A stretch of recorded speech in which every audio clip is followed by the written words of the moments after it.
the aquarium. No, we didn't change locations here. And yes, you are looking at an octopus. In fact, you are looking at the sole reason why I am still at this company. For those of you who did not watch the Odd Shop on the DFS, the Stokastic channel, the day of the Super Bowl, I know things did not go well for me from a team standpoint, but our old Alex Baker, the boss man himself, Awesemo, it's like, I like that octopus bet. Was telling myself, Ben Raza and Lofty there in the break before we transitioned to him coming on.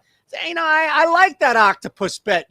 Meanwhile, Raz is trashing me. Oh, my God, you're bringing up shit from left field, from the moon. This is UFO stuff. Mr. Awesemo says, yeah, I kind of like that octopus. I don't think I've ever had a bet where my job was on the line. But if that freaking octopus, which is the same guy who scores a touchdown, scores a 2-point conversion, doesn't hit, you don't see me. A lot of you are going to be happy about that, by the way. I don't necessarily think I like that. We're going to hit an NBA parlay today. You ready? 3 legs. It's easy. It's simple. I don't necessarily know if I like that vibe I was getting when I was like, I could have been fired. And then you were all looking like, oh, that's all it took? Really? Jazz open up as our first leg. This has moved. When I built this earlier, the Jazz were still at plus money. And it has dipped. They're actually laying a point right now. Take them. Take Utah. Doesn't matter about George Hill coming back to Indiana or anything else along those lines. The Pacers have not figured this thing out.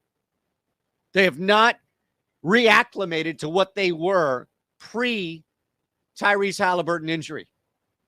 And when you look at the return, again, Utah playing, although they've traded away a couple of bodies, Utah still has 2 key cogs of offense. If it's Lauri Markkanen dropping 5 threes, if it's Jordan Clarkson getting to 25 points, that type of offensive pressure against a team in Indiana, home or away, that's not going to stop you, should open things up for the Jazz on the road here. Utah's not a great team.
And we are live. Welcome to the NBA Strategy Show. It is Monday, February 13th. I am Josh Engleman. I am joined by Adam Scherer. We are brought to you by Prize Picks.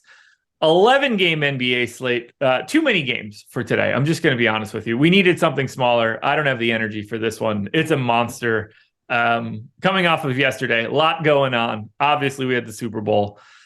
Just ready to get back into basketball. For the next month and a half, it's going to be awesome. We get an NBA All-Star break coming up. We have nothing else that we really need to worry about before we get that boring baseball back. But we've got basketball for a while. Hit that like button, subscribe to the channel, hit the notification bell so you know when everything goes live. Adam, how was your weekend? It was good. For one, I am doing a Monday morning show, not hungover at all, and it's right after the Super Bowl, so that had to be a huge underdog to happen. But I feel great. Made some money on the Super Bowl yesterday, so that was nice. Lost on Saturday, made a little bit of MMA, got my ass kicked in basketball. Fun MMA card. It was annoying for DFS because you just didn't really get upsets. So yeah. But yeah, for the actual card, it was fun enough. I lost $1,000 on the 5th round of the Volk fight because I had Islam everywhere, and after round 4, like I wasn't even thinking about how the 5th round went. I'm just like, oh, like Islam won. They've graded through round 4 so far. Like, cool. I'm up, $2,000. Maybe I'll make a little bit more. And then I just go flying backwards because of what killed him in the 5th round. Yeah. So that was annoying. But do you think that's the right decision? I thought it was the right decision. Yeah. Agreed. Same. Yeah. That card did not go my way. That's for sure. Yeah, and I mean, I wasn't like super biased. I wanted Islam to win for DFS. I did have Volk plus 310. I also had it going the distance and over 2.5 rounds. So did mostly well on that fight, lost on a few others. But yeah, I mean, I don't know. The commentary on Twitter has just been like funny to me. Like, oh, if they just scored it the way they should without rounds, like you realize Islam would have fought differently, right? Like instead of just trying to win rounds, right? Like, it would be a totally different fight. Yeah, it's a great fight. I didn't expect Volk to have that sort of ability to get up sometimes from grappling and like just be able to stuff some takes. Like he was a lot stronger than I was expecting him to be in that matchup. Yeah, which was surprising. But yeah, like I was very, very impressed. Like I thought he lost the fight, but I still was very, very impressed by Volk. I would not be excited to be a 145er knowing that I got to continue to fight Volk if he can handle Islam. Like you guys are not in great shape. But then, who knows what Yair is going to come out and throw on him, and we shall see. You ready to talk some basketball? Yeah. Like I said, 11 games. We have a ton to talk about for this slate. It's pretty blurry in terms of value, except for one just really preposterous piece that we will get to that you and I have been talking about for a while at this point. But let's start it off. We're going to Atlanta, 5.5-point favorites in Charlotte, 240 total. For the Hawks, nothing too crazy to talk about here. Just a Q tag on John Collins, a Q tag on Bogdan Bogdanovic, and a Q tag on Sadiq Bey. 12% ownership coming into Trae Young at 9,700, 10% coming to Capella. We know it's a good matchup, but I don't really see anything from Atlanta that I want to go crazy for. Yeah, no, good matchup, like you said, but nothing that really stands out. Obviously, if you're getting to Trae Young, you're going to be happy about that. But it's just a healthy enough team. Trae Young pulling 13%, Capella at 10. We know how difficult it could be to get the centers, even where Capella is reasonably priced. So yeah, nothing that really stands out. Trae Young would certainly be the guy I assume I get to first. Yeah, there's just nothing here. You assuming Sadiq Bey is just general backup 20-ish minutes type guy? I would think so. I just don't really know where he would go otherwise. Yeah, I don't really see unless they like bench Collins. But if they were going to bench Collins, why didn't they just trade Collins? Yeah, I don't think they're going to bench Collins. They might want to, but I'm not entirely sure that they're going to. Right. Yeah, to me, there's just not it's a shame. Obviously, the Q tags are important because getting value against Charlotte is what you're looking for. Like this could be a great spot if we get no John Collins, if we get no Bogdan Bogdanovic, and then all of a sudden we are getting 28 minutes or something out of Sadiq Bey. He's 5,700 on DraftKings, so he's probably going to look like shit no matter what. But there's potential for value to sneak up here if we get those guys out. But for right now, I think it's mostly useless. Agreed. You know what's not useless? I thought that was hypothetical. No, it would have worked, but we're going to be fine here. Charlotte Hornets on the opposite side. No Kelly Oubre, no Cody. There you go. Cody Martin as well, still out. Let's just start with the most obvious play for today that you should just immediately put into your lineups. Mark Williams is the starting center for the Hornets. He played almost 31 minutes in his first start on Friday, and for some strange reason is still just 4K. Absolute no-brainer play for today. Yeah, no real way around it. The only sort of counterpoint is like he's a center. It's an 11-game slate. There is plenty of opportunity cost, but he's about a 1.2 DraftKings point per minute guy. If he avoids foul trouble, you're looking at around 30 minutes. The morons that decided he has to get in foul trouble against Jokic got bailed out last slate. But like, you're just not going to win long term by deciding you can guess which game this guy's getting in foul trouble. And then obviously, Capella is a lower usage guy than Jokic anyway, so it does make it less likely. 4K, I just have no idea how to get away from that on Mark Williams. It's similar to last slate where if I get away from Mark Williams here, it's probably my favorite way to do it, at least in large field tournaments, would probably be to go to Nick Richards. I talked about it the other day. Like you're getting 48 minutes from these guys. The other day, for sure, where you had Williams at like 3,400 and Richards at 32. It was kind of just like, I don't know how you go a different route, except for in large field tournaments. If you want to play Nick Richards instead of Mark Williams, great, because every minute Mark Williams doesn't play, Richards will. And it goes back to that foul point. If you were going to make a lineup as if Mark Williams gets in foul trouble, that means that you're just getting like 25% more minutes for Nick Richards. Right. Yeah, they're not going to do anything weird other than those two guys splitting 48 minutes. It seems. It doesn't look like that PJ Washington at center experience is going to be existing any longer. It's not just Mark Williams. I mean, like Nick Richards being 4% owned, like that is very much worth flyers on a day like today. But LaMelo Ball is 18% owned. Gordon Hayward is 21%. PJ Washington's at 10. Terry Rozier's at 16. Do you see the rest of the Hornets the same way as the public? Because I feel like they look good, but maybe not that good. Yeah, they look good. I think it's just beyond Mark Williams. It's priorities in the sense where like you're going to be getting to a lot of Charlotte, but there's not one guy that stands out way above the rest. LaMelo's pulling 18% ownership, 12% chance of being optimal, but he's 10-4, so you're going to have plenty of alternatives there. Gordon Hayward at 4,900 is getting a bunch of ownership. He's cheap for the minutes that he's playing. He's not very good anymore, and he certainly takes a backseat to other guys on this team in terms of usage, but he should just be a bit more expensive. He has small forward and power forward eligibility. Rozier at 7,500 is going to look fine. PJ Washington looks fine. Like, it's just guys that you're going to get to in the aggregate, but as far as guys that you're really just jamming into a ton of lineups, I think it's pretty much just Mark Williams. Okay, we're on the same page there. I don't really have anything else here. It's just I'll take any starter. I'm happy to balance in Nick Richards. Well, what's your expectation for minutes? Would you be like 28-20 here for Williams? Yeah, 28-20, I think is the way to go. Okay. All right, we'll keep it moving. This one's pretty gross. San Antonio Spurs, 2 touchdown underdogs in Cleveland, 224 total. Oh, God, this is just brutal to talk about. So no Trey Jones for San Antonio. Keldon Johnson's available. Sohan's available. No Vassell, no Langford. Q-tag on McDermott and Bassey. They also got rid of Stanley Johnson over the weekend. This is just brutal. 19% ownership. Good, right? Yeah, I mean, you would think a contender would take a peek at him. Yeah. He's been shooting the ball really well. 45% from 3. Yeah. Collins, 4,500, pulling some ownership once again.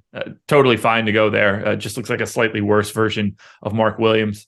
No ownership coming into Keldon Johnson, or the guy that I think is most interesting, I just don't know what to do with, $3,500 Devontae Graham, point guard, shooting guard eligible. Do you think he's starting today? No, probably think it's Blake not. Wesley? That would be my guess, but like it could be. I mean, who knows? I know he came off the bench 2 games ago when Trey Jones was out. The rotation for Saturday is weird because Blake Wesley was basically not a part of it. Right. Yeah. So I don't know what to make of it because it could be anything. Like you had Dominic Barlow was the first guy off the bench for them on Saturday. Yeah, that one didn't make a ton of sense either. So I don't know. It could be Devontae Graham, in which case he looks great. If Blake Wesley starts, Devontae Graham still looks good. Like you're still likely getting 24 to 26 minutes from him.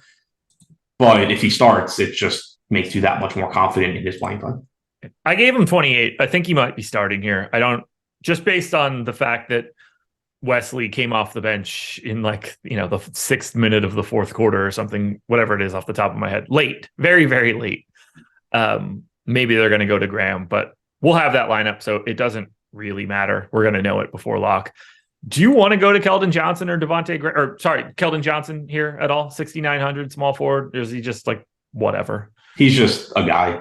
You get the upside from him. He's got a 30 to 31% usage rate without Devin Vassell. He's still just like, 1.05, 1.1 DraftKings point per minute guy. So I don't think you're going out of your way to be jamming him in, especially against Cleveland at 6,900. But the ceiling is there. It's just, a relatively low priority play, 5% chance of being optimal. The only priorities I see here, Devontae Graham, if he's starting at 3,500, if he comes off the bench, he's still a decent enough value. And then Zach Collins at 4,500. I think we've seen him just he's been going overlooked, I think, because of Mark Williams and then also, just the opportunity cost at center. But Zach Collins is a very, very good point per minute guy. that when he avoids foul trouble is going to play big minutes. You only got 24 minutes from him against the Hawks the other day, but that was a game where he quickly got in foul trouble right out of the gate. And then, you got a blowout. He played 30 minutes in regulation against the Pistons 2 games ago. He's a good point per minute guy. It was something that really stood out to me on Saturday's slate because the setup of Saturday's slate was basically there were like 3 centers to play. It was Jokic, Williams, Collins, and then if you wanted to take chances on like an Anthony Davis or something, sure, but like you shouldn't have been going crazy on him. So it was basically just figuring out how to play those 3 guys. And basically everybody jammed Jokic. Then you got a bunch of ownership coming into Mark Williams. And Zach Collins, he was popular, but he clearly kind of took the back seat to those guys, which was really interesting to me because I get it in that Mark Williams is cheaper, so he's going to be a better point per dollar value. And, on that slate, you had Jokic as a pay-up option. Here, obviously you're going to have a bunch of guys you can get to as well, even though Jokic is on the slate, so you can get there too. But it was just interesting that Collins, took that back seat. And you're kind of seeing it right now as well. He's $400 or $500 more expensive than Mark Williams, and he's getting half the ownership. I agree Williams is a better play, but not that much better. Yeah, we're on the same page there. I certainly am not on the page of wanting to get to more Spurs against the Cavs today. Yeah, certainly not a spot that I'm looking to get to. And that is the main argument here against Collins as well. You have Mark Williams, going up against Atlanta where you have, a 117 total and Atlanta's defense as opposed to Zach Collins and a 105 total going up against the Cavs as 15-point dogs. Anything else for the Spurs? Nope. On the Cleveland end of this one, not too much to talk about here. Everybody that's normally available they're going to be getting Danny Green. Doesn't seem like he's going to be in for today, and that is completely meaningless from a DFS perspective. Much like every other day for Cleveland, you can roster Garland, Mitchell, Mobley, and Allen. They are basically the same plays in ownership. I'm not as keen to Mobley, but I don't really have much of a preference here. Any one of those 4 guys works for me. It's just it's a good matchup against San Antonio, but they should handle this. Yeah, it's a phenomenal matchup until they're not on the floor anymore. But we talk about it a lot when you're talking about the team that's that is the 15-point favorite. There's obviously risk that these guys aren't playing down the stretch, but you have to keep in mind that a big, or at least a partial reason for that risk is these guys are likely to produce on an incredibly high point per minute basis while they're out there. So, it sets you up for that spot where you'll complain because, I got 50 points from Evan Mobley and he didn't play the fourth quarter. And it's he didn't play the fourth quarter because he had 50 points in 3. So, the ceiling's certainly there for these guys. I think Mobley on DraftKings is actually the easiest one to get to. He's pulling the most ownership there, but you have power forward eligibility, power forward and center, but clearly you're expecting to play him at forward. But, Jared Allen, center only, great spot, but it's just tough to prioritize him at center on this slate. Mitchell and Garland are both relatively expensive at guard spots where we know there's going to be a lot of opportunity cost as well. So I like Mobley 4th best out of these 4 in terms of as a fantasy player in general, but on the slate and at their respective positions and price, I think Mobley's actually the easiest to get to. All righty. Anything else for Cleveland? Nope. All righty, folks, 350 people in the door, 60 likes. Hit that like button if you haven't done it already. Schedule for the rest of the day. 3:30 p.m. Eastern Time, the No House Advantage NBA show. At 4 o'clock, you'll get the So Rare NBA show. Adam will be back for the deeper dive with Laffy if he makes it at 4:45. And then we'll have Live Before Lock from 6 to 7:30. So fully packed with NBA content between this show, 4 other live shows of NBA coverage. It's NBA season now, everybody. Buckle up. The Utah Jazz, 1-point dogs in Indiana, 237 total for the Jazz. Looking a little bit different as of late. Everybody that's basically available is available. Russell Westbrook not going to be suiting up for the Utah Jazz today. Massive ownership coming across the board to this team, whether that's 33% to Talen Horton-Tucker, 30% to Kelly Olynyk, 25 to Colin Sexton, 20 to Kessler, 15 to Clarkson, 11 to Lauri Markkanen, and even at 9,100.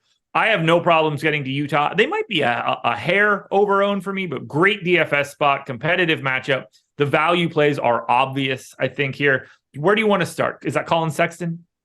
Yeah. So I think Colin Sexton looks really good. 5,200, that price tag has come up, but still a very good price tag for him. He only played 30.5 minutes last game, but he also dealt with some foul trouble in the second half. Very likely would have played more. So he looks really good. I like getting there. I don't get Talen Horton-Tucker's ownership. Ooh, interesting. Okay. 3,900 shooting guard, small forward, 33% owned. I talked about it the other day, and it's the same thing here. If he were low owned, I would like taking a chance on him. I don't really see any reason to be prioritizing him here. He played 27.5 minutes last game. Very, very likely benefited from Colin Sexton being in foul trouble in the second half. He had played about 10.5, 11 minutes in the first half. That's in line with what you had seen from him the other day, where he played like 11 minutes in the first half, got to, I think, 25 minutes because of garbage time. I'm still just not convinced that you're getting consistent 26, 28-minute games from Talen Horton-Tucker.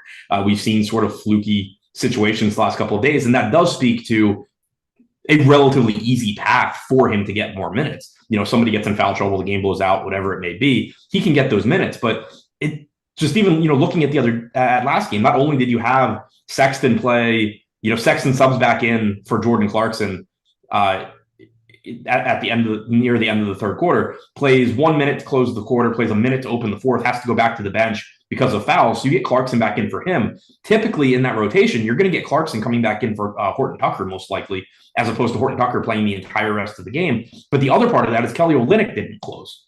Yeah. He had five, and then didn't come back in the close. So like Horton-Tucker is the next guy up to step into more minutes, but that's not the kind of guy that I want to play at 33% ownership on an 11-game slate. Make him 8%, 10%, and I'm like, okay, cool, I'll take my chances on Horton-Tucker because he is a good point per minute guy. But I just think, and we've seen this so many times this year with Utah, for whatever reason, and it probably is just because he's a good point per minute guy, and it's not that tough for him to run into a good game when he's cheap, but people just like flock to Talen Horton-Tucker when realistically the Jazz aren't going into this game saying we want to play Talen Horton-Tucker 28 minutes. So that's kind of my concern there. I get that he's a good value, but I think he's going over-owned here. I'm not nearly as high on him as the field or honestly our projections.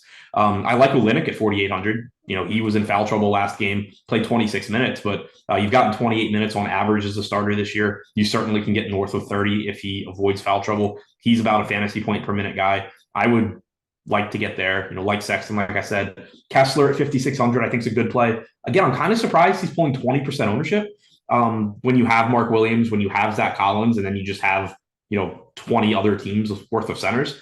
But clearly a good play. It gives you the massive ceiling, great block upside.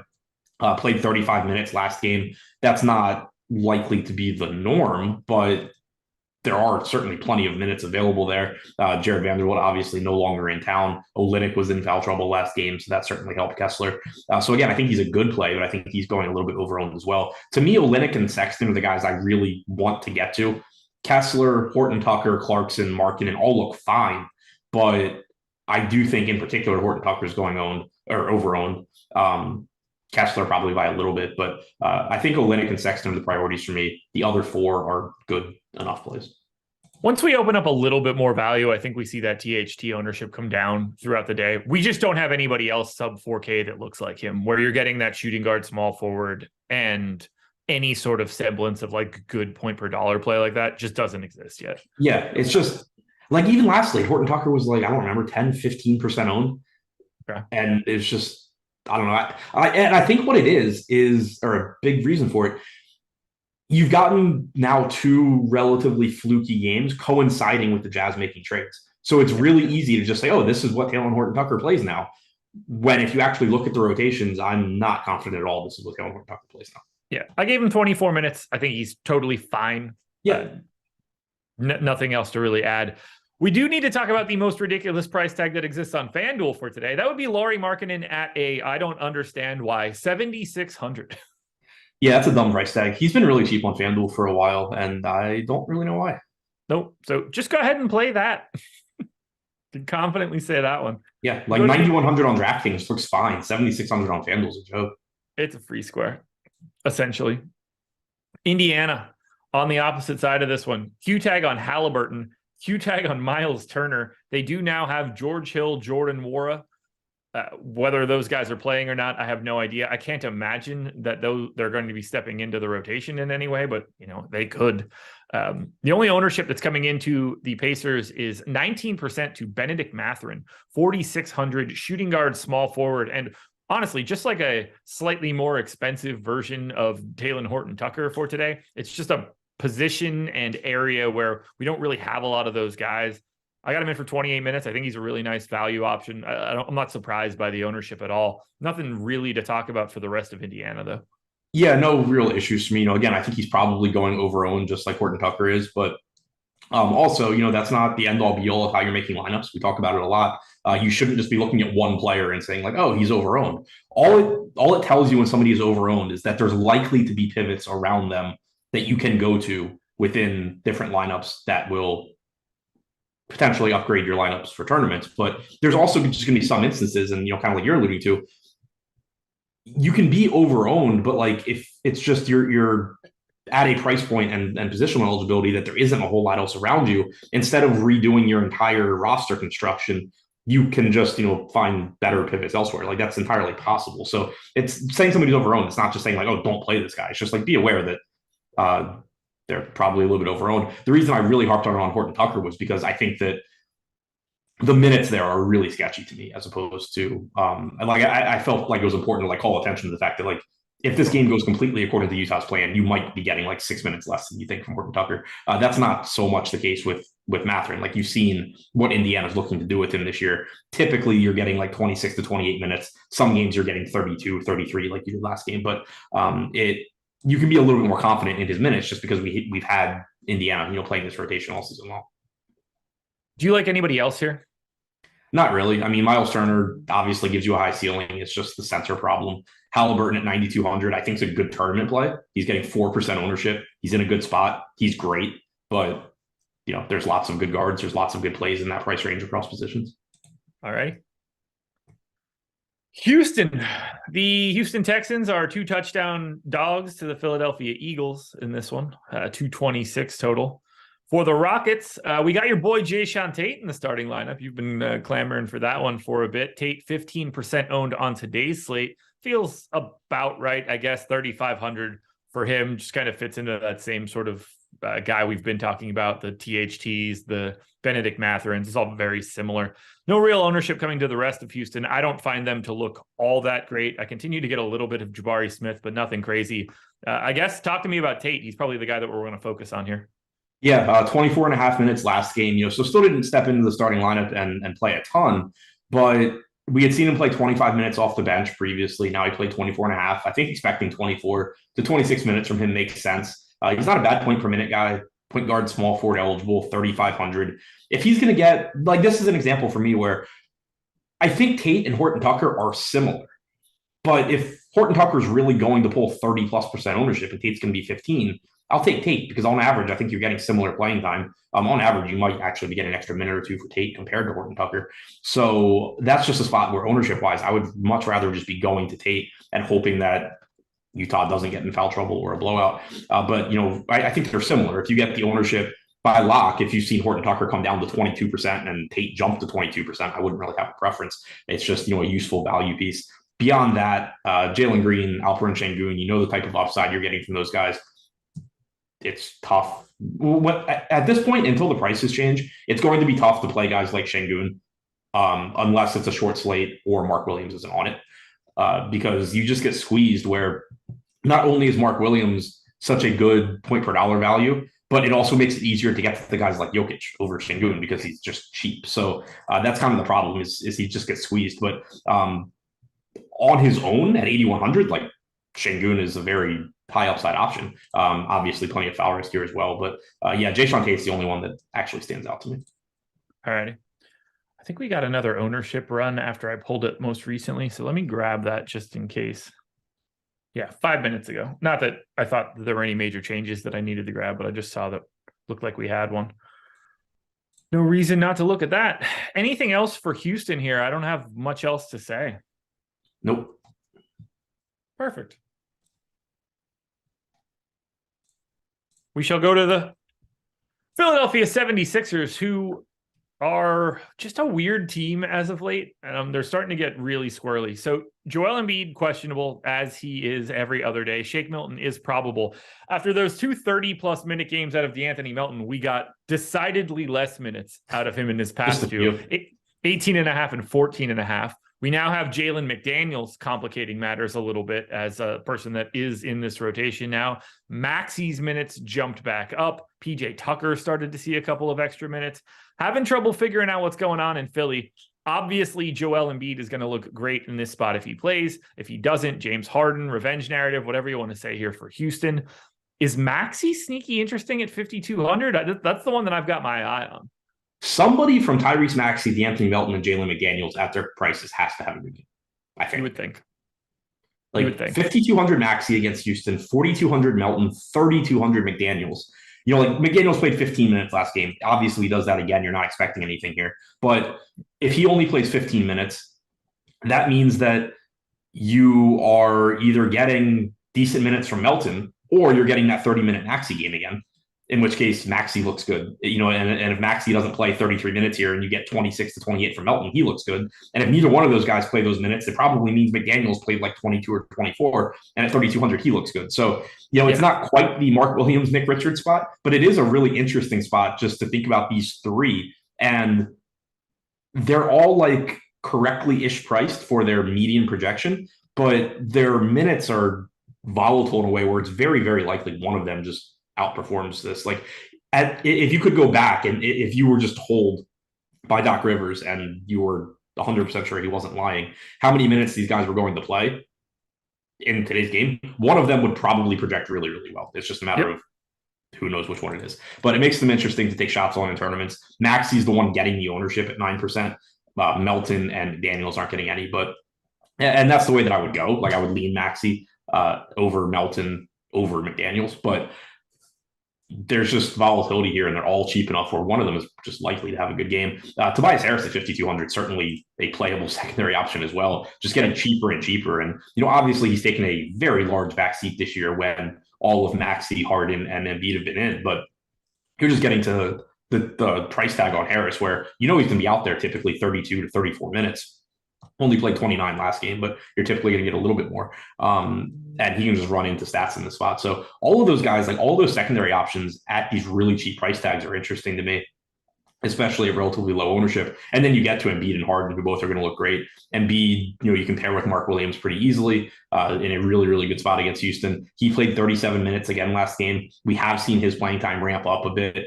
We had seen him and Harden sort of not playing quite as many minutes for a brief stretch, but now you're back to just getting 36, 37 from both of them. Makes them both certainly look good in this matchup. Anything else for Philly? Nope. The Denver Nuggets, 1.5 point dogs in Miami, 223 total for the Nugs. Denver, a little complicated today. Jamal Murray, questionable. Aaron Gordon, questionable. They are going to be signing Reggie Jackson. Keep an eye out to see if that transaction actually happens today, but he is going to become a part of the rotation, at least I think, to start. Zeke Naji is out for this one. This is the worst team that's on today's slate. There's no ownership coming in. Jokic is 2.8%. Clearly, you can play Jokic at any point, but if they're at full strength, I think they're the worst team that you could roster today.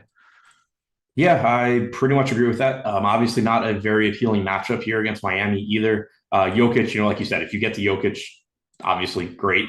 He is more expensive than Embiid. He's facing Miami, Embiid's facing Houston. You know, I think this is about, if you're ever going to actually say, like, I want to play Embiid over Jokic, I think this is the kind of spot where you would do it. He's cheaper. He's in the better spot. Assuming Murray is back, you know, he's 8,200, so you're not really too excited to go there. Aaron Gordon and Michael Porter Jr. are priced up from Murray being out. There's nothing that really stands out to me other than, you know, again, if you get to Jokic, especially at 2% ownership, he's going to be appealing. But there's just so many centers, and he is the most expensive. I think we're very live to not see Jamal Murray today and on Wednesday or Thursday, whenever they play, and he's just out throughout the All-Star break. Yeah, in which case this team does start to look better. Yeah, you know, you start unlocking, you know, Bruce Brown potential, things like that. But because if he's not playing today, he's definitely not playing whatever their next game is before the break. There's no way you bring him back after a week and a half off to play one game and then take another week off. But so just be aware of that. If it's close for today, like they're just he's coming back after the All-Star break. Yeah, and if he's out, you know, Jokic does look a bit better. Michael Porter Jr., Aaron Gordon, Bruce Brown, all are going to look better. They are still priced at a place now where basically like they need Murray to be out, with the exception of Jokic. He doesn't need anything, obviously, but you know, Gordon, Porter, Brown, pretty much all not plays unless Murray's out, then they look fine. But it's not like, you're talking about the first game Jamal Murray misses where you're just like, oh, this whole team's underpriced now. Yeah. And as far as matchups go, not that anybody can guard Jokic, but like Bam Adebayo is going to be as good of an option as you're ever going to find in the league to be able to stay with him to do all of like the normal Jokic stuff. Yeah. Well, the Miami side of this one to me is slightly different. Ownership saying a little bit of a different story. Q tag on Tyler Hero is going to be very important. Still no Kyle Lowry, still no Victor Oladipo. It's basically the same situation that we've been getting. Jamari Bouye, it did get a little bit of run on Friday and Saturday, so it's sort of like an 8.5 man rotation. 12% ownership coming to Gabe Vincent, single digits across the board. If he's in, Tyler Hero is the guy that I want the most. And I just have like general interest in Miami more so than what we're seeing from an ownership, but no major priorities. Yeah, that's how I see it. Tyler Hero at 7,400, if he's going to be in and play 40 minutes, obviously there's a nice ceiling for him there. Gabe Vincent still playing a lot of minutes, played 36 in regulation last game. He's 4,500. That's going to be a pretty good value option. Max Strus, the minutes come and go, but played 34 in regulation last game. He played a lot the game before that. 3 games ago, he played like 17 while Caleb Martin got all the minutes. So it just kind of creates a situation where one of $4,700 Martin or $3,800 Strus is likely to end up looking good.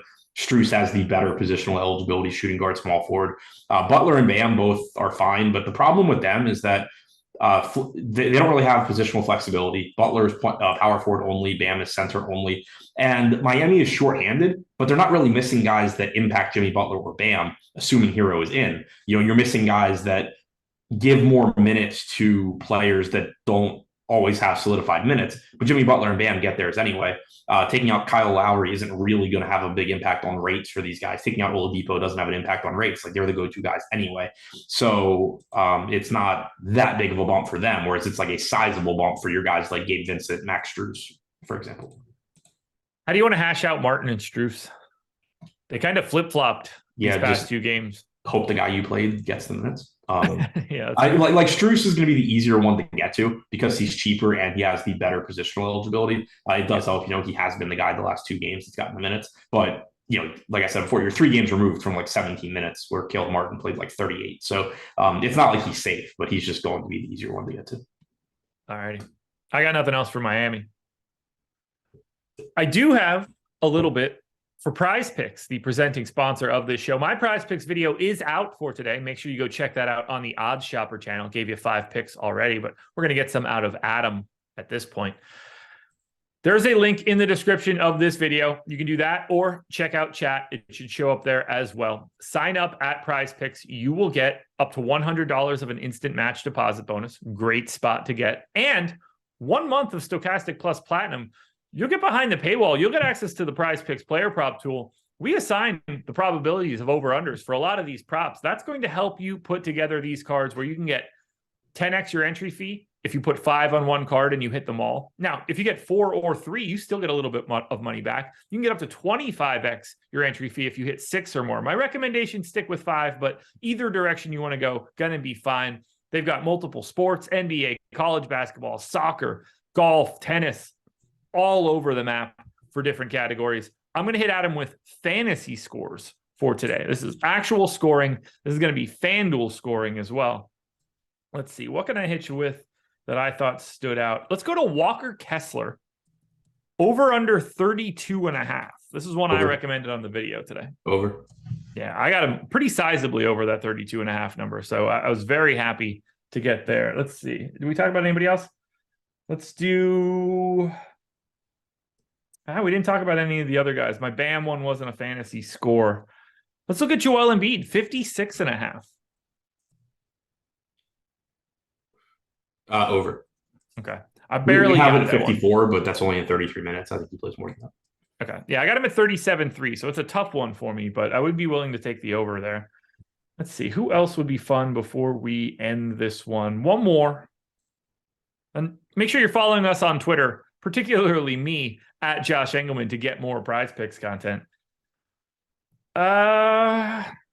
Who's fun? All right, here, this one's good just because of his price on FanDuel. Remember, this is FanDuel scoring for Prize Picks. Lauri Markkanen over under 43.5. Under? So I have the slight under as well, but it's still an incredible value at the $7,600 price tag. But I got him at 42. Mm-hmm. Make sure you guys are signing up. To get $100 as a first match deposit bonus really helps. Free month, that's another $100 plus in value.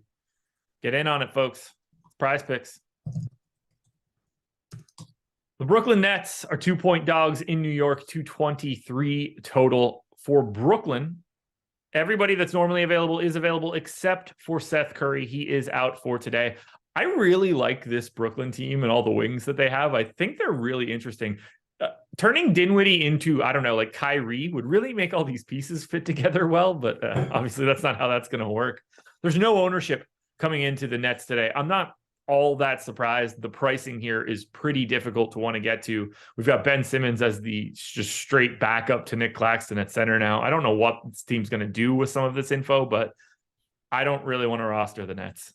Yeah, it's a really, really interesting real life team, and I think a pretty shitty DFS team going forward. There's just nothing that's really going to stand out. You got Cam Johnson in the starting lineup. He played 28 and a half minutes. He's only 4,900. I could see, rolling the dice on that. You can always make a case for Claxton because of his ceiling, but you just run into the opportunity cost issue. And then the other issue is that with the new rotation, it's much more difficult to get those 34, 35-minute games out of Claxton, because that would mean that Simmons is only playing like 13 minutes, and you're probably not going to get that happening all that often. So when you see this a lot, whenever you have a true backup to your center and it's somebody that you expect the team to care about getting minutes, it just makes it difficult to give as many minutes to the starting center. So that's problematic for Claxton at this point. There's nothing that looks overly appealing to me at all.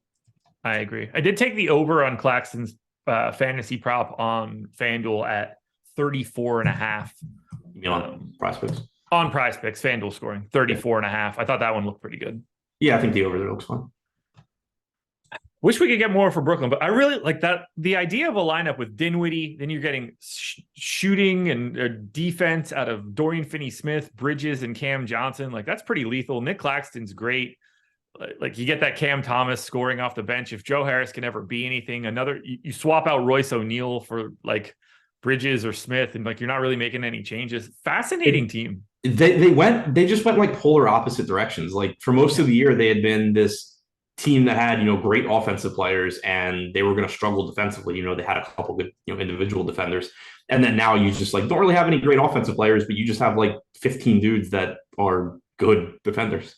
They basically just, like, not necessarily from a stylistic standpoint, but they basically just became what they were before KD and Kyrie got there, where it's like this ensemble cast of like a lot of different guys that like can fit together to do anything. And like, even Dinwiddie's back, so it's even like funny that way. Back to like the Kenny Atkinson 13-man rotation days. Yeah, Nick Claxton's playing the role of Jared Allen at this point. Like, it's really, really comparable. I'm really interested to see what they do in the offseason, because they are very malleable. And then we get the Knicks side. For the New York Knicks, no Mitchell Robinson, still probably back in a week or two. No ownership at all coming into the Knicks. I have a little bit of interest here. We did get Quentin Grimes starting over Josh Hart. We did get Quentin Grimes playing relatively limited minutes on Saturday as well. I'm not entirely sure what we're going to be doing here. I think the only guys that were really able to play are Brunson, Randall, and Barrett, but I feel even more nervous about Barrett now that they have an extra option. Brunson and Randall are the two guys where it's just like, okay, they're going to play 37, 38 minutes and we're going to be fine. Do you like anything from New York? Not really. I mean, you're getting the minutes for Randall, you're getting the minutes for Brunson. They're also just correctly priced here. And like we were just saying, Brooklyn likely to be a pretty unappealing matchup at this point, given, the defenders they have pretty much across the board. So I don't think there's anything that's too exciting. Hartenstein on DraftKings only has center eligibility. I don't really see myself going there. Barrett's at 6,200. He played 34 minutes last game. That's a spot that I'm just really interested to pay attention to. We saw Josh Hart primarily take minutes away from Quentin Grimes in that one. I think it's likely going forward that you just continue to see around 34 minutes from Barrett. But I think I think his minutes are riskier now that Hart's there. Like, it's easier. We already had seen some of those games where Quickly was closing over Barrett. It's just easier for them to find ways to close without RJ Barrett if Barrett happens to be playing poorly. You saw it in the first half last game. They closed with Quickly over Barrett.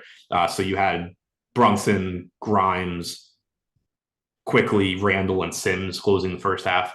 Barrett did close the game, but the minutes are just going to fluctuate a bit more like they were actually like right before the trade deadline. 6,200, he still gives you a ceiling, but it's just kind of difficult to trust him.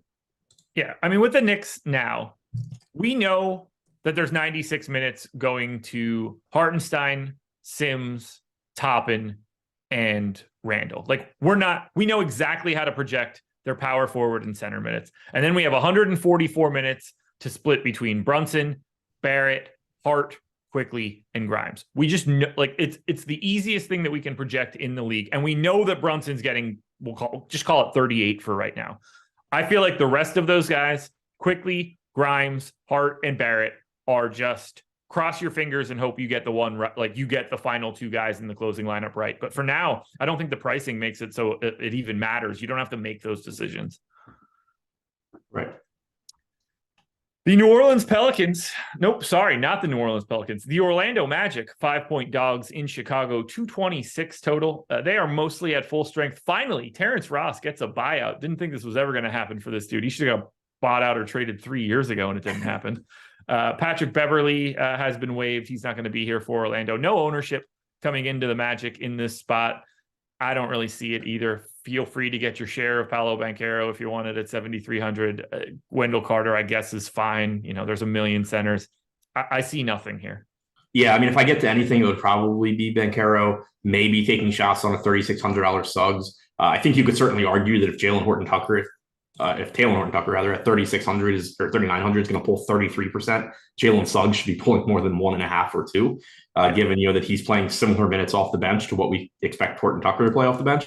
He doesn't have the Ford eligibility, but that's not enough to explain that ownership gap. So in that regard, I think Suggs is kind of interesting, but nothing to go crazy with there. Banchero's price tags dropped a bit. Fultz is certainly reasonably priced, but it's just it's a secondary tournament team. We go to the Bulls side. A little bit different here. We got a Q tag on the boss man, Alex Baker. Javonte Green still out. Single digit ownership coming to everybody for the Bulls, but I've got a little bit of interest in DeRozan, small forward, power forward, 8,300. I feel like he's a little underrepresented for this spot. I don't mind getting some value on like Patrick Williams. Levine at 8,400 is fine. Vooch at 9K is probably a bit too expensive. Do you see yourself getting to anything from the Bulls? Not as priorities. If you get to some Vooch, DeRozan, Levine, 4K, Patrick Williams, any of that is fine. But there's just nothing that really stands out, assuming that all three of the main guys play. Yeah, it's just hard to talk about. Like, there's just not... We know the guys that we can play. Right. Like, I expect Vooch to have a big game here. The problem you just run into is you have such a fine line to walk at center. It's tough to be saying you should be playing a lot of Vooch. Zach LaVine, DeRozan obviously can walk into big games as well. On DraftKings, you have the best positional eligibility on LaVine. There's just going to be so many guys around them, though, where they look similar. You don't really want to just be choosing one and saying, like, oh, yeah, this is the guy, because they're also similar. The New Orleans Pelicans, 2.5-point dogs in OKC, 236 total. Unfortunately, the Pels and us, honestly, got crap news. Zion is going to be out for multiple more weeks. Had a reoccurrence of whatever it is, hamstring, I guess. Yeah, expected to miss at least another month.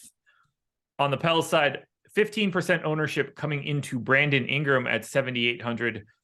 And then I don't know what to do here. Josh Richardson currently projected for 28% ownership for the Pelicans. I assume going to be making his debut. I guess if Taylor Horton Tucker is getting large ownership, some like Josh Richardson at the minimum should, but I also don't think that he's going to be playing the minutes that make that look good. Let's start with Richardson, I guess. Do you find that viable? I find Josh Richardson viable. I find 28% pretty insane. Yeah, I agree. Like, this team isn't short. The problem here is this team isn't short on Josh Richardson type guys. And there's no guarantee that he's not just stepping into the Devontae Graham role, which is not really a role. Devontae Graham Pelicans, not Devontae Graham Spurs. Like you've basically seen Devontae Graham step into the Josh Richardson role on the Spurs where he's playing 24, 25, 26 minutes. If Josh Richardson steps into the Devontae Graham role on the Pelicans, he's not playing or he's barely playing. Yeah. I gave him 19 and he's fine. What'd you say? I gave him 19 and he's fine. Right. Yeah. If he gets 18 to 20 minutes, he at least looks like a good point per dollar option, but still nothing to go crazy about. The problem is that like you have Alvarado, you have Najee Marshall, Lewis may or may not be in the rotation. You just have so many guys that are already kind of Josh Richardson. Yeah, it's a weird one. We'll see what that ends up looking like by the time we get to the end of the slate. The guy, to me, the guy that I like the most here is Brandon Ingram, 7,800. Just shooting guard eligible, which is an absolute farce, but still seems fine. Yeah, still a good price tag for him. You can expect 33, 34 minutes. He's a good point per minute guy, especially with Zion out. You have a good enough matchup. I like getting Ingram. Certainly would be easier if he had forward eligibility like he should, but he's actually projected to go a little bit under-owned right now, which I think makes some sense. I'm interested in McCollum at 7,700, only 0.2% ownership. His rates do come down with Ingram back, but his price tag has dropped also as a result. So I'm just interested. What? Q tag on McCollum for today. Yeah, I guess that makes sense then. Either way, like if he plays, I'm interested in him at 7,700. I would expect the ownership to come up a bit. If you're looking to get contrarian at center, you certainly can go Joe Val just for the point per minute upside. The problem you run into there is he just basically has seemed at this point to like be hard capped at 24 minutes. It hasn't really been a situation where when he plays really well, he gets more minutes. You've just seen them going to Larry Nance over him to close games.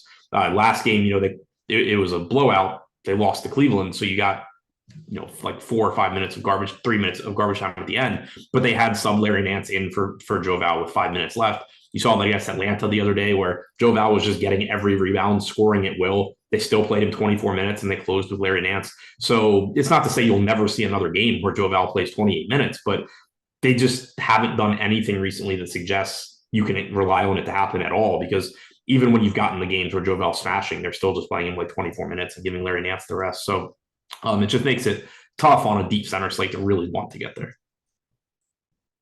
Great spot for Joe Val, at least against OKC. Always, he's going to be bigger than most of what they run out.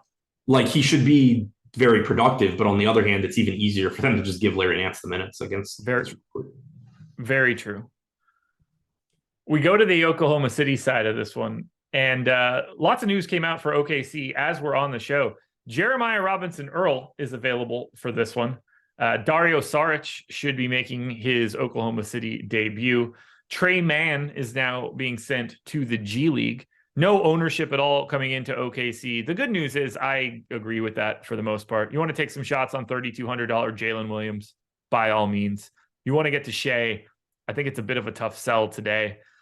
Jalen Williams without the Y, probably my preferred option if I had to get to anything from the Thunder, but I find them hard to roster. Yeah, I have pretty much nothing. Like you said, Jalen Williams, the center, especially if he's starting, sure. But like Robinson Earl coming back just even muddies that rotation, more. SGA is always fine, but he's expensive. Dort, we assume, is playing. That cuts into SGA's production a bit. Giddey's priced up. You have random bodies being added. Like obviously they removed some, Muscala's gone, Mann's gone, but Robinson Earl coming back, Dario Saric, assuming he plays, Omer Rui is available. So yeah, it's a pretty shitty team to get to. It sure is. What's not shitty though is our brand new lineup generator, which you guys can just check out for $9 a week, less than $9 a week. Honestly, we're setting this up perfectly for you guys. We generate all of the lineups on the back end, and then we sift through them and get rid of all of the garbage. And then you flick through them like they're Tinder profiles. If you want to keep it, click save. If you want to get rid of it, click discard. You could have them generated to be chalky builds, balance builds, contrarian builds. If you're interested, you could swap people out if you want. If you see one guy in the lineup that you don't really like, click the little swirly arrow thing, take that guy out, slot somebody else back in. For NFL contests, you could do stacks and run backs if you want to.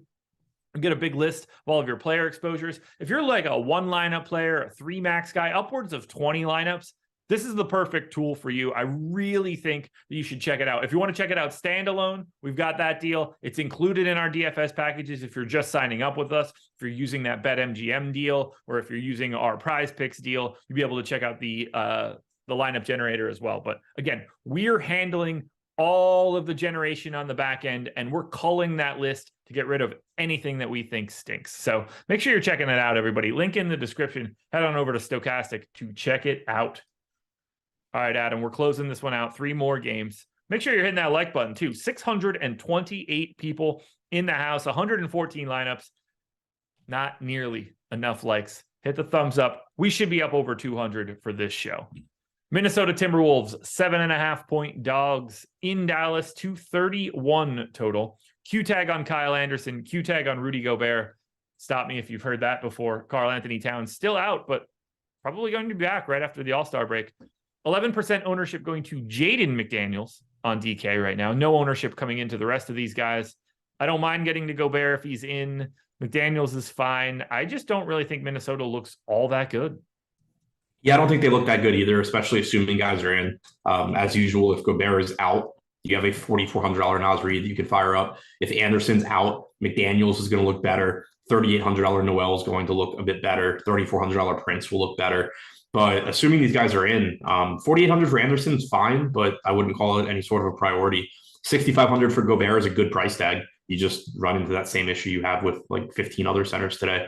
McDaniel's probably the easiest to get to at 4,100, and he is pulling 12% ownership. But, again, it kind of just speaks to right now the relative lack of value on this slate, where you just have these like good but not great options pulling a bunch of ownership for an 11-game slate. Like he's fine right now. You're probably just going to have better stuff open up by the time we get to lock.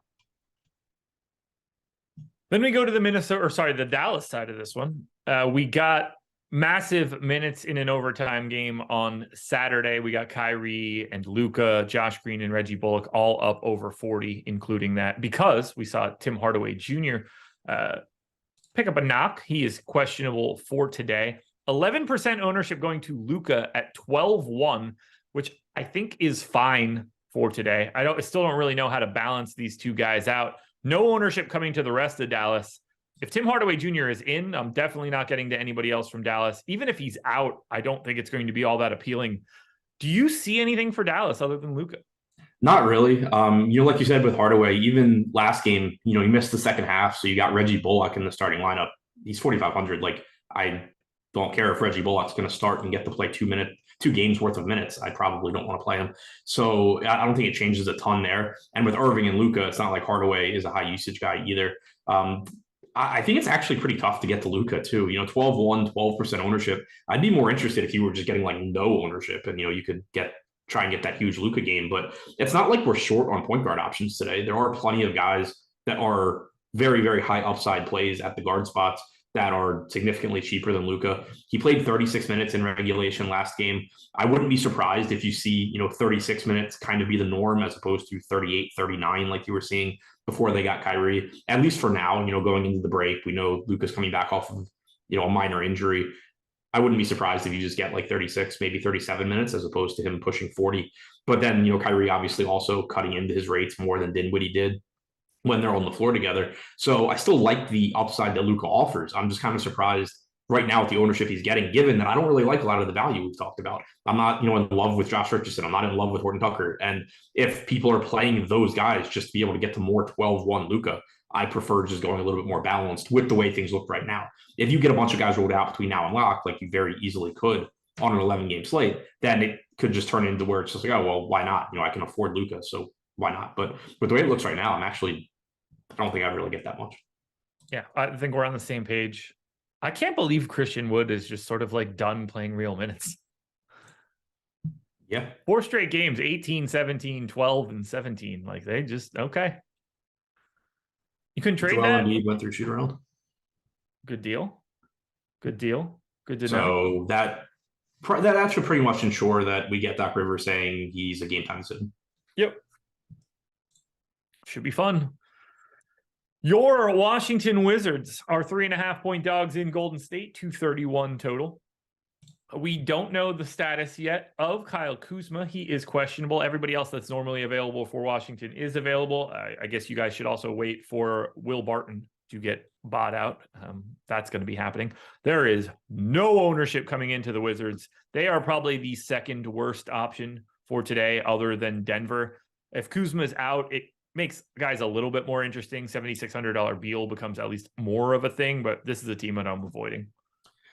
Yeah, I don't really get why Beal's not getting any ownership, but I don't think he's a great player or anything. He's shooting guard only. He's likely to give you 32 minutes, but we did see him play 31 last game and lose 3 to garbage time. Maybe they're going to ramp him up a little bit, but on average, I expect around 32 minutes. It's just kind of a cheap price tag for him in a decent spot, but I'm with you. Nothing that looks very appealing at all. Yeah, it's one of the easier teams to talk about for today, barring any major changes. Golden State on the opposite side is sort of just the team that we're used to seeing. For a brief moment, it was looking like James Wiseman might have been going back to the Warriors, but the trade ended up going through. Q-tag on Andrew Wiggins, still no Steph. Gary Payton II going to be out for a while now, fresh off the trade. Anthony Lamb is with the G League. And then Ryan Rollins ended up having surgery, so he's going to be out for the rest of the season. 15% ownership coming into Jordan Poole at 7,800, single digits to everybody else. I would like to get more Poole than the ownership that we're showing. I think that he's still pretty underrepresented given what he does when Steph's not around. Yeah, completely agree. Like he's at the same price tag or same price range, I should say, as Ingram, as Bradley Beal, these guys that McCollum that I've, had interest in, but to me, Poole's the most appealing of the group. Point guard, shooting guard, so you get multi-position eligibility there. Makes him a little bit easier to get into lineups. But he's got a 35 to 36% usage rate. He's averaging 35, 36 minutes per game in the games that he's played with Clay and without Steph so far this year. It's not like it's a bad matchup against Washington. I really like Poole here. Yeah, give me both. I don't really care for anything else, though, for Golden State. Like, if you get Clay because he's playing big minutes, sure. If Wiggins is in, sure. If Draymond's in, Draymond, should be in. He's not questionable or anything. Any of those guys are fine to me. Just, again, no priorities. Yeah, the nice thing about Clay is that he does have shooting guard small forward, so he's just a little bit easier to get into lineups, and he is playing big minutes, like you said. Also just an easier path to big games for him. Jordan Poole certainly just soaks up pretty much all of the Steph Curry usage, but just not having Curry still makes it a little bit easier for it to become Clay Day. But the 8K price tag accounts for that. So I don't think he's like a great option, but I do think that the forward eligibility makes him a little bit easier to fit into lineups. Wiggins and Green, they're both just sort of like, I think you land there occasionally just because they're cheap enough, but there's nothing that makes them look great. Like Draymond's not getting any bump because of Curry being out. Wiggins is still going to be playing third wheel behind Poole and Clay. So nothing that I'm excited about. And then finally, we closed this one out. The Los Angeles Lakers, 2.5-point dogs in Portland, 235 total. Q tag on LeBron James here. Mo Bamba still suspended for another one. Probable tag on Anthony Davis. We saw D'Angelo Russell make his re-debut. No ownership coming into this team. No surprise there. I think AD looks like the best option. I think he'll look even better if LeBron James happens to be out. I wouldn't be surprised to see LeBron not play this game or the next game before the All-Star break. But there's also the problem that the Lakers need to just win these damn games, so he can't just not play either. It becomes an interesting balancing act. Do you see anything here from the Lakers? Actually, first question, what is your expectation for the starting five, assuming LeBron is playing? Assuming LeBron's playing, Russell, Schroeder, LeBron, Rui, Davis. I didn't know if you were going to go to Rui or Troy Brown, so I was a little curious there. Yeah, I mean, it's a guess, but yeah. Is there anything for this team for you? Not really. If LeBron's in, then obviously if you get to some LeBron or some Davis, you're fine, but there's nothing else that I would want to get to at all. If LeBron's out, it certainly makes Davis look better. You still have that high opportunity cost at the position, but at least with Anthony Davis, like you're live for him to outscore Jokic and Embiid in terms of raw points, especially if LeBron's not playing. He obviously gets a bump in terms of point per minute production. So it would make him look, a bit more appealing if LeBron's out. It also would just, open up more usage for the rest of the starters, but they're pretty much correctly priced. $5,500 for Schroeder, $5K for Rui, $7,300 for Russell. They look actively bad if LeBron is in, and then they just look sort of like, yeah, whatever if LeBron is out. So it's not like they're going to look great. Vanderbilt played well last game, but only played 17 minutes. So 4,200, it's kind of tempting in the large field tournament sense where it's like, well, what if he just plays his way into more minutes here? It's not like he has a bunch of good it's not like the Lakers have a bunch of, good bench options that are going to make it tough for Vanderbilt to get more minutes if they want him to. They did play him some minutes alongside Davis. So it's not like, you're forced into a situation where he needs Anthony Davis to get into foul trouble or anything. So you could certainly see minutes uptick for Jared Vanderbilt, which would be nice. But, you're certainly gambling there. Yeah. And if LeBron's in, I don't think there's really any path to like major minutes for Vanderbilt. You really need him to just not be around. Right. On the Portland end, you are going to get some games where Malik Beasley just goes nuts at 4,300, but he's also shooting guard only, which sucks. No doubt there. Portland decided we should get rid of Josh Hart so we can start Cam Reddish. So that is a thing that's happening. We've got a Q tag on Jeremy Grant. Matisse Thybulle should be available here. Kevin Knox is questionable. It's a lot of weird moving parts for Portland. Teens ownership going into Lillard, Simons, Eubanks. I think Grant, if he plays, is totally fine to get to.